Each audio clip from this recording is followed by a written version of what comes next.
Vermögensschutz, das ist für viele natürlich ein ziemlich wichtiges Thema.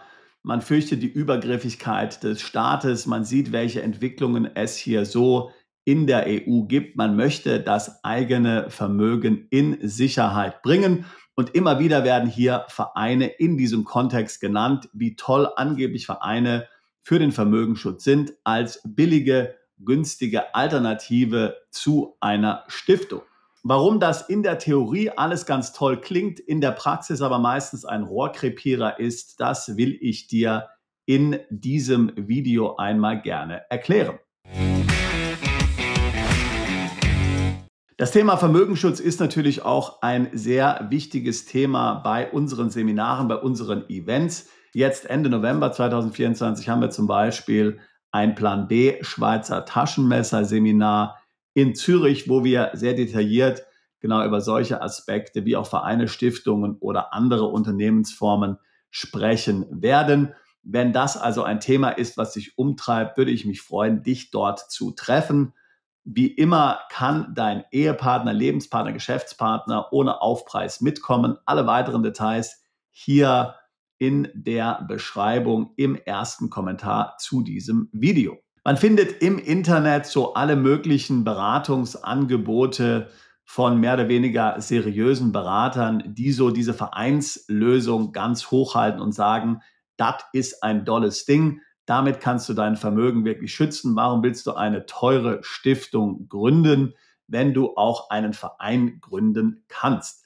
Hier wird zum Beispiel das Vereinsrecht in der Schweiz, in Österreich oder auch im UK genannt. Und es wird dann dort praktisch suggeriert, dass man diese Rechtsformen dort sehr einfach gründen kann und dann einfach Vermögen dorthin übertragen kann, was dann geschützt ist und wo sich dann der Staat so nicht mehr ohne weiteres dran bedienen kann. In der Theorie klingt das natürlich alles ganz toll. Natürlich ein solcher Verein, der kann tatsächlich interessant sein. Natürlich, der Verein ist in den meisten Ländern relativ einfach gegründet, relativ pflegeleicht in der Verwaltung. Wenn wir uns zum Beispiel mal im Vergleich die Kosten einer Stiftung in Liechtenstein anschauen, dann können dort die Kosten ziemlich intensiv sein. Und gerade für kleinere Vermögen lohnt sich das vielfach nicht wirklich. Und wer jetzt nicht diese Kosten ja auf sich nehmen will, der fragt sich natürlich, was kann ich sonst noch machen? Es stimmt natürlich, dass Vermögen, das einmal einem solchen Verein gehört, dann mir nicht mehr zugerechnet werden kann, wenn man es richtig macht, denn es ist dann tatsächlich Vereinsvermögen. Vereine müssen nicht gemeinnützig sein, sie können gemeinnützig sein, aber ich kann auch einen Verein natürlich gründen, der nur hier der Förderung seiner Mitglieder dient zum Beispiel. Das ist komplett legal, komplett legitim. Wer allerdings solche Ratschläge gibt, der hat vielfach hier die Rechnung ohne den Wirt gemacht. Denn gerade wenn du in Deutschland unbeschränkt steuerpflichtig bist, dann gibt es eine Meldepflicht, die ist in der Abgabenordnung definiert. Die schauen wir uns doch jetzt einmal an. Die Mitteilungspflicht inländischer Steuerpflichtiger, Paragraph 138 Absatz 2 der Abgabenordnung. So, da schauen wir uns nun mal an, was hier Inhalt der Mitteilung ist. Die Mitteilung muss übrigens mit der Steuererklärung erfolgen. Was muss also gemeldet werden? Die Gründung und den Erwerb von Betrieben und Betriebsstätten im Ausland, den Erwerb, die Aufgabe oder die Veränderung einer Beteiligung an ausländischen Personengesellschaften, den Erwerb oder die Veräußerung von Beteiligungen an einer Körperschaft, Personenvereinigung oder Vermögensmasse mit Sitz und Geschäftsleitung außerhalb des Geltungsbereiches dieses Gesetzes, wenn damit eine Beteiligung von mindestens 10% am Kapital oder am Vermögen der Körperschaft, Personenvereinigung oder Vermögensmasse erreicht wird. Oder B, die Summe der Anschaffungskosten aller Beteiligungen mehr als 150.000 Euro beträgt. In den Fällen von 3a und 3b sind unmittelbare und mittelbare Beteiligung zusammenzurechnen. Und dann gibt es hier auch noch Satz 4, die Tatsache, dass sie allein oder zusammen mit nahestehenden Personen erstmals unmittelbar oder mittelbar einen beherrschenden oder bestimmenden Einfluss auf die gesellschaftsrechtlichen, finanziellen oder geschäftlichen Angelegenheiten einer Drittstaatgesellschaft ausüben können. Eine Drittstaatgesellschaft ist eine Personengesellschaft, Körperschaft, Personenvereinigung oder Vermögensmasse mit Sitz oder Geschäftsleitung in Staaten oder Territorien, die nicht Mitglieder der Europäischen Union oder der Europäischen Freihandelsassoziation sind. In der Europäischen Freihandelsassoziation übrigens ist die Schweiz ja auch enthalten, nicht aber im EWR. Gut, hiermit sind also tatsächlich fast alle Eventualitäten abgedeckt. Ein Verein zählt als Personenvereinigung. Ein Verein zählt in diesem Kontext als Personenvereinigung. Das heißt, du müsstest auf jeden Fall deinem Finanzamt melden, dass du hier einen solchen Verein im Ausland gegründet hast. Jedenfalls, wenn du hier derjenige bist, der hier entscheidend zu diesem Verein beiträgt. Natürlich, wenn du hier tatsächlich einen Verein gründest im Ausland, in Österreich zum Beispiel, zur Förderung der österreichischen Singvögel, wo 100 andere Leute auch noch mitwirken, dann ist das natürlich nicht relevant. Hierum geht es nicht, sondern hier geht es tatsächlich um Vereine, wo du einer der maßgeblich Begünstigten oder Beteiligten bist. Das alles ist natürlich in puncto Verein nicht so ganz einfach herunterzubrechen, ist ja klar, denn es ist keine Gesellschaft. Hier hilft das dazugehörige BMF-Schreiben.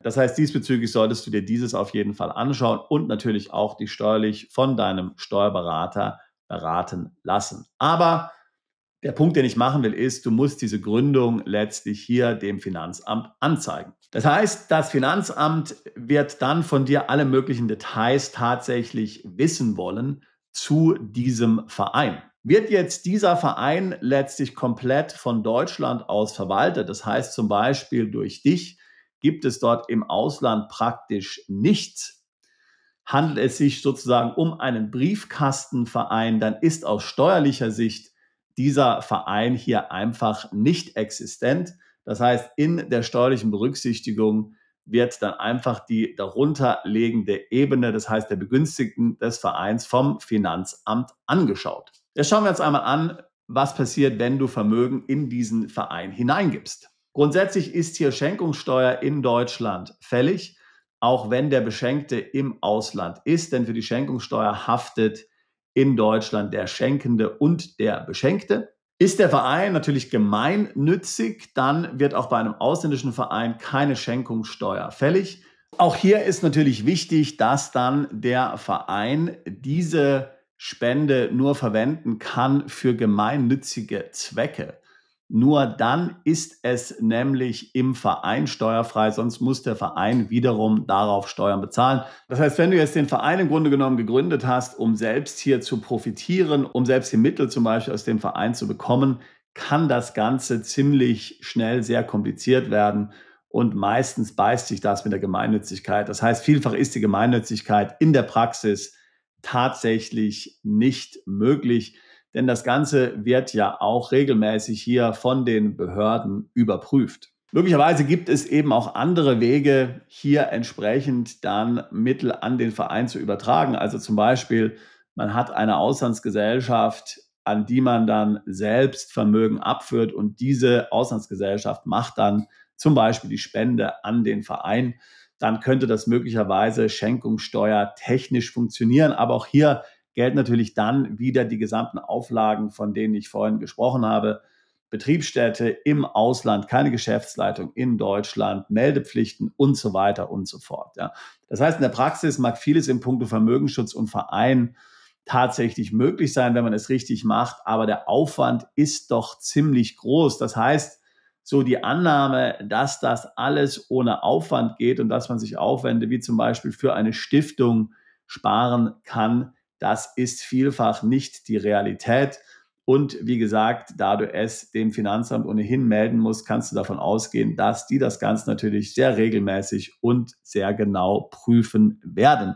Deshalb ist mir nicht klar, wie hier der Verein tatsächlich wirklich für dich etwas bringen kann. Ich wäre sehr vorsichtig, wenn es darum geht, hier einen solchen Verein zu gründen für den Vermögensschutz, ohne hier die richtige rechtliche und steuerliche Beratung letztlich zu erhalten. So manche kreative Lösung wird dann schnell zum Bumerang und vor allen Dingen exotische Lösungen, wo es jetzt relativ wenig Präzedenzfälle gibt, also zum Beispiel Entscheidungen durch den BfH, die hier vorteilhaft entschieden haben, was ja zum Beispiel bei Stiftungen absolut gegeben ist. Das heißt, hier kannst du dich auf viele Urteile berufen. Das alles gibt es bei den Vereinen nicht so unbedingt. Von daher wäre ich hier sehr vorsichtig, wenn du in Deutschland unbeschränkt steuerpflichtig bist, wenn dir Rechtssicherheit wichtig ist und du Ärger mit den Behörden vermeiden willst. Ich würde hier nicht reinfallen auf irgendwelche Lösungen, die dir irgendein Berater im Internet anbietet. Beachte bitte auch, dass du selbst nach der Auswanderung aus Deutschland noch 5 bis 10 Jahre in Deutschland unbeschränkt Schenkung und Körperschaftssteuerpflichtig bist. Das heißt, was ich gerade eben gesagt habe zum Thema Schenkung an einen Verein gilt auch noch nach deinem Wegzug aus Deutschland. Wobei, wenn du die deutsche Staatsbürgerschaft abgibst, weil du eine weitere Staatsbürgerschaft hast, dann trifft dies nicht auf dich zu. Das heißt, das wäre eine Möglichkeit hier, wenn du im Ausland bist, die deutsche Staatsbürgerschaft aufgegeben hast und hier über Mittel verfügst, könntest du das Ganze in einen Verein hineingeben. Oder wer natürlich nie deutscher Staatsbürger war, könnte dies ebenso tun. Wenn du nicht mehr in Deutschland lebst, hast du natürlich auch nicht die entsprechenden Meldepflichten. Das heißt also, wer aus Deutschland auswandert, der könnte sich durchaus hier mit einer solchen Vereinslösung auseinandersetzen. Da sind dann die Hürden auf jeden Fall deutlich niedriger. Es kommt einfach darauf an, natürlich, wo du wohnst, wie man das Ganze gestaltet. Aber wie gesagt, wer in Deutschland wohnt, dem würde ich raten, hier bezüglich solcher Lösungen sehr vorsichtig zu sein. Leider gilt, dass es die eierlegende Wollmilchsau nicht gibt. Wirklicher Vermögensschutz kann ziemlich teuer sein. Es ist leider so.